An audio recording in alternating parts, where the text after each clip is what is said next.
কীভাবে স্ল্যাবের reinforcement drawing করতে হয়। আমরা প্রথমত আমরা স্ল্যাবের রিইনফোর্সমেন্ট ড্রয়িং করার সময় আমরা একটা স্ল্যাবকে 4 ভাগে ভাগ করে থাকি। এখানে আমাদের স্ল্যাবের দূরত্ব হচ্ছে 16 ফিট 5 ইঞ্চি, বিম টু 16 ফিট। আমরা এখন এই বিম টু বিম দূরত্বকে 4 ভাগে ভাগ করব। 16 গুণ 12 যোগ 5 49.4 49 ফিট নিয়ে এখান থেকে একটা অফসেট 5 ইঞ্চি, এখান থেকে একটা অফসেট 49 ইঞ্চি নেওয়ার পরে ভিতরের দিকে 5 ইঞ্চি অফসেট দিয়েছে। এখন আমরা ক্র্যাঙ্কবার তৈরি করব। এই যে আমরা ক্র্যাঙ্কবার তৈরি করে দিলাম।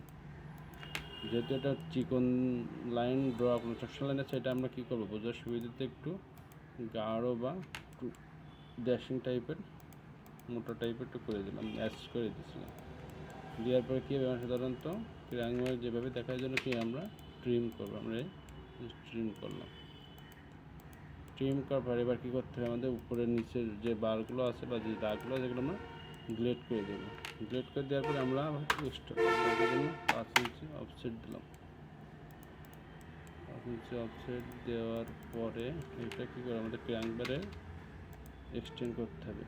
ক্র্যাঙ্কবার পর্যন্ত আমরা এক্সটেন্ড করে দিলাম। এটা কী করলাম আমার ক্র্যাঙ্কবার, এটা আমরা কি স্ট্রেট বার দেবো, যেটা আমাদের সাধারণত স্ট্রেট হয়ে চলে যায়। এই যে আমরা স্ট্রেট বার দিলাম। এই সেমভাবে আমরা ফুল স্ল্যাবে রিইনফোর্সমেন্ট ক্রিয়েট করবো বা ড্রয়িং করবো। ধন্যবাদ সবাইকে।